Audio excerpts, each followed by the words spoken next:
So we're gonna start with just for people who don't know, who are you?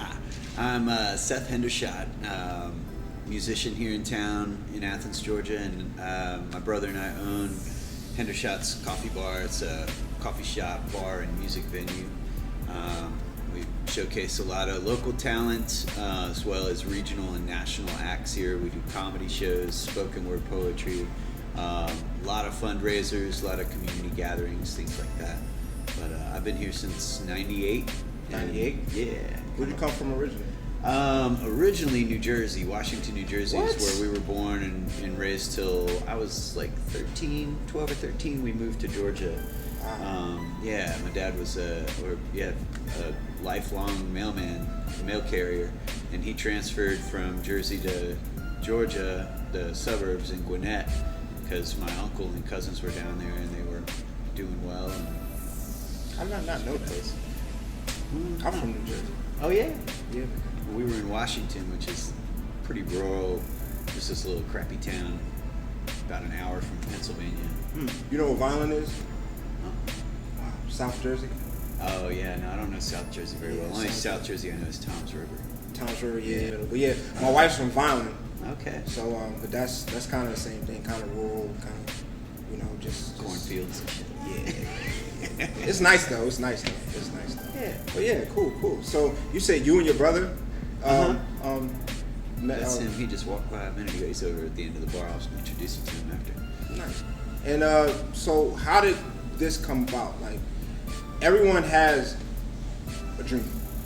In a sense, the American dream is always to be an entrepreneur, have your own business, create opportunity for yourself, and then eventually generational wealth for your children. Right. And a lot of that starts with a successful establishment, whatever that establishment is, a successful establishment. So from someone who has a successful establishment, how did that come about?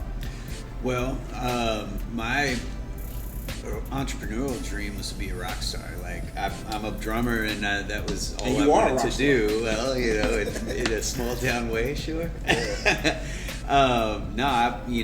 My goal was by the time I was 25, I was going to be playing stadiums and arenas and stuff, and touring all over the world.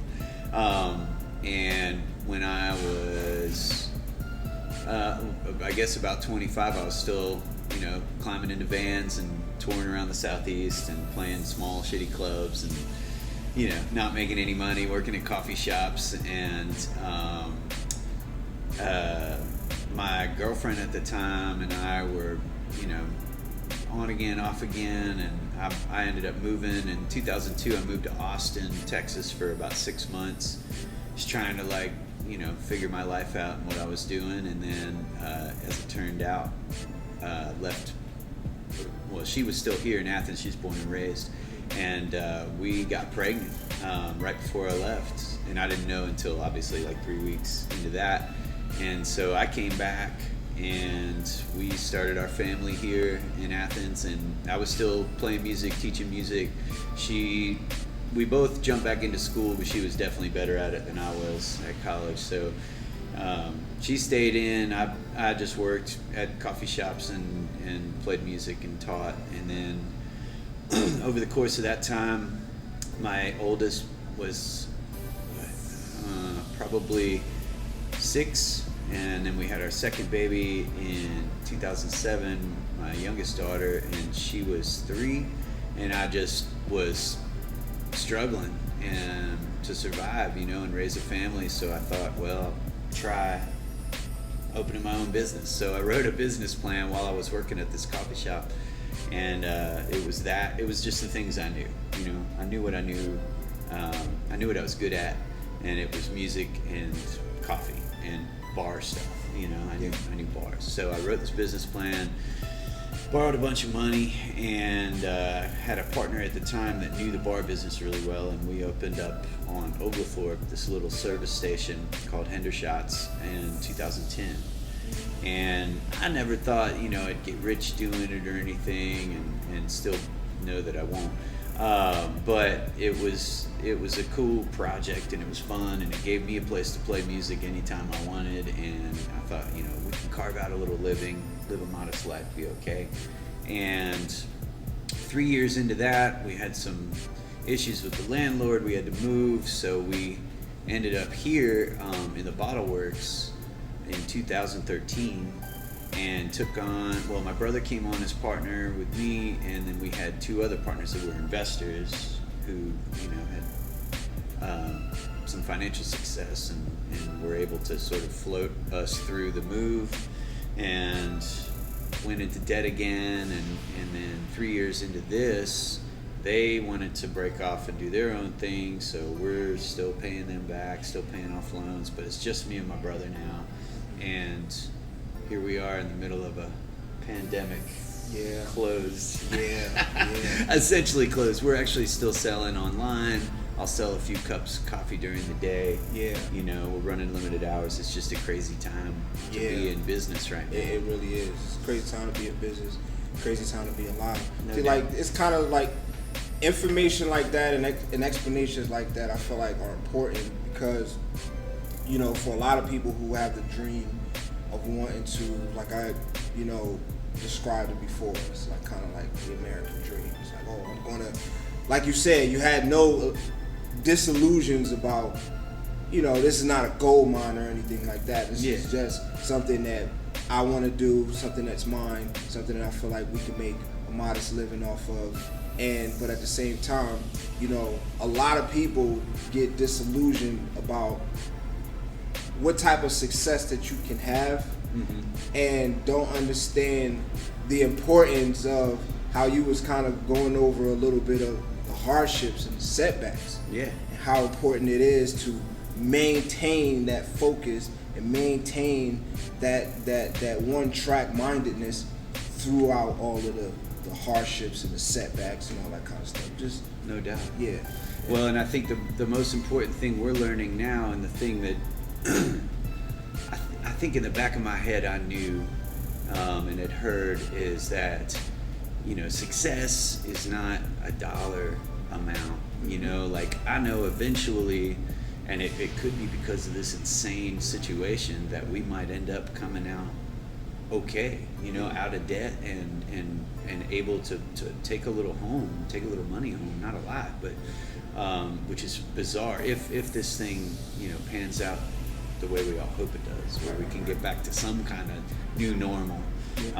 But the thing that I've realized throughout these last couple of weeks, especially getting the community support, is that we are rich, man. Like, we are successful. We're successful in that we've created a space that people from all walks of life feel comfortable coming into, and I couldn't ask for more than that. I couldn't be happier with more than that, man, because it's been incredible. Like, the outreach and the support and just the hang in there, and donations to help us keep the lights on and keep the internet up and pay our staff, and give people that otherwise wouldn't have a place to go use the bathroom. Like, we're open to that, and we're okay with that, and it works.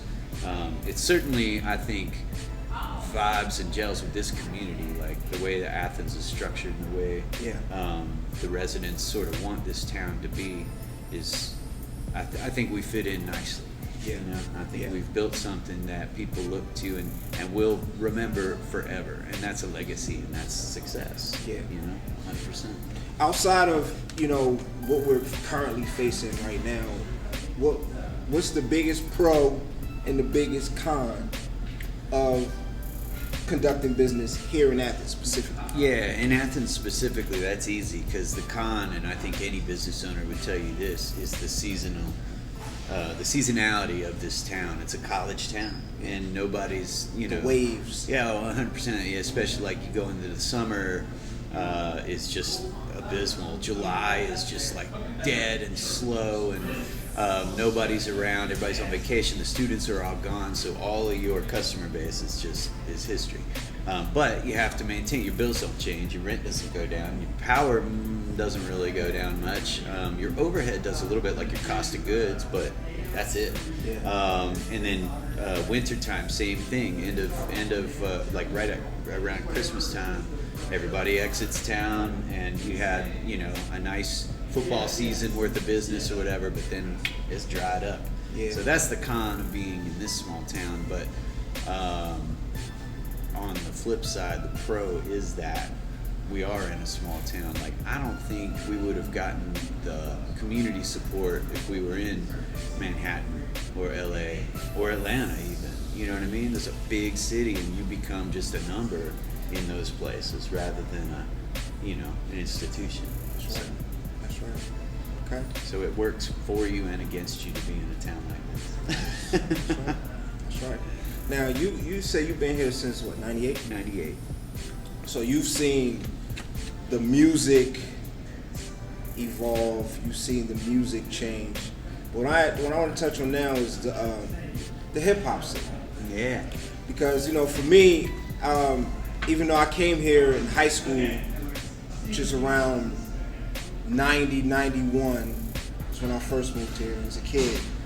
And wasn't really part of the music scene, was kind of isolated to rap that I knew or people I knew. Big Earls and the Twin Boys was doing their thing. Well, not the Twin Boys, they were young, but I know Earl was rapping back then. I knew him in high school. But so besides some of the more local guys, Lowdown and Duddy, stuff like that, I was really oblivious to the music scene.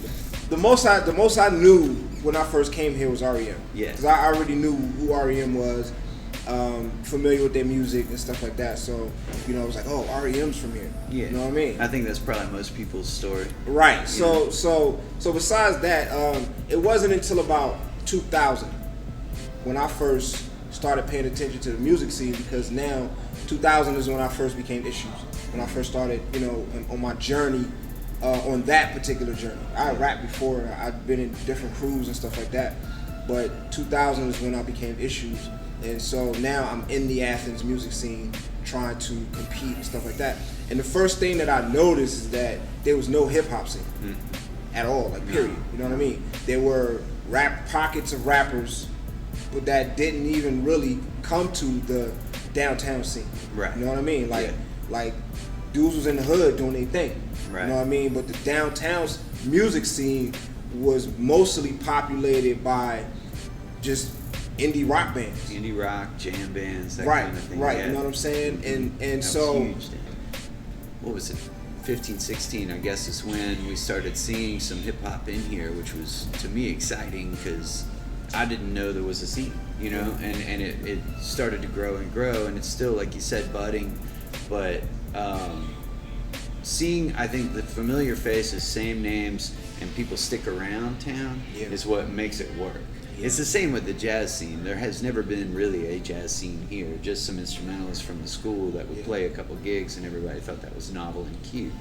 But as the same players start to stick around, the same rappers start to stick around, you start to see the same names on the same bills, and then you develop an audience. People start to expect it and count on it and love it and support it, and here we are. I think one of the biggest things that makes it different for me, thinking about back to 2003, 4, that type of time period, where you had guys around 2003, 2004, there were a lot of acts here too. Acts, a lot of the same, the familiar cats who was, being the same. The venues were a lot less. There were a lot less venue options to perform, but when there were hip hop events, you see a lot of the same names. To me, the biggest difference is that now, with this new wave, these guys are not just establishing themselves locally; they're establishing themselves other places. Mm-hmm. You know what I mean? King Blanco was doing shows in Atlanta. Squale is doing shows other places. Ant the Ripper. You know what I mean? All these different people. Shout out to Tony B, who don't really get as much, props as he should, in my opinion. But there's a lot of guys here now who have like verifiable catalogs put out officially, and they're moving around in other circles, not other circles, but other markets. Right. You know what I mean? They're moving around to other markets instead of just Athens, where back then it was just a lot of guys who were just, you didn't know them if you crossed the Clark County line. Right. You didn't know who they were. Right. You know what I mean? But now you got other guys. These guys now, they've built up followings in other places. So you got more established, seasoned artists now on the scene than it was back in around 2002, 2003, 2004. Right. So that'd be my opinion of one of the biggest difference in the hip hop scene then, which really was non-existent. Right. Until, like I said, a budding.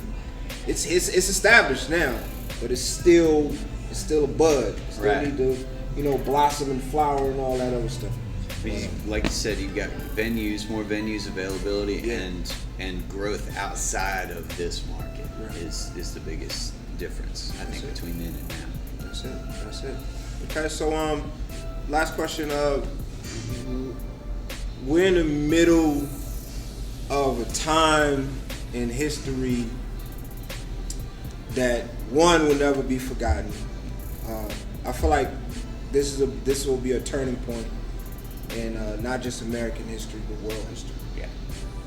Doesn't matter where this goes at this point. That fact will remain. Yeah. Even if tomorrow everything opened back up, this point will be marked. Nobody will forget this. No one would ever forget this, right? So, being in the middle of this, what do you want positive? What would you personally like to see positive come out of everything that we're in the middle of? Social distancing and everything shut down and everything that comes along with it. Well, I think we're seeing it already, and I've talked about this in other interviews as well. Like, I told my kids when this all started last week, you're going to see the best and the worst in people in this time. And hopefully, and I think it's true, more of the best. I think we're seeing more people reach out deeper into the community, more people considering the homeless population, the hourly wage worker, the common man, the working man, people, all of us that sort of make, the cogs in the machine that make it all work. I think we're starting to pay more attention to that part of the community rather than this scratching and clawing your way to the top at whatever expense. And I think it's already starting to shine through. I really hope it sticks. I hope it stays. I hope we, as a society, start to recognize, that there are serious flaws in our system. Certainly from a socioeconomic standpoint, a racial standpoint, to a just a humanitarian standpoint, like just looking out for people, and not because it's what you do when you go to church. You can tell somebody you volunteered, but doing it because it's the right thing to do, and because we all are, we all come from the same place. At one point, everybody was a baby. And whatever cards you're dealt as you grow up and you have to deal with, like, all that needs to be considered. Not everybody has it handed to them, and I think we're starting to see people treat each other as if that's true. Like, we're all struggling, we're all in a tight spot. That's the sort of the beauty of this virus. This virus don't give a shit.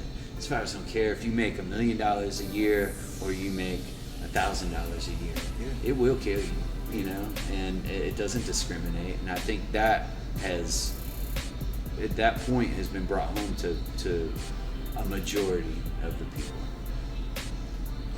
Hopefully that's what comes out of this. It's just a better society. Absolutely.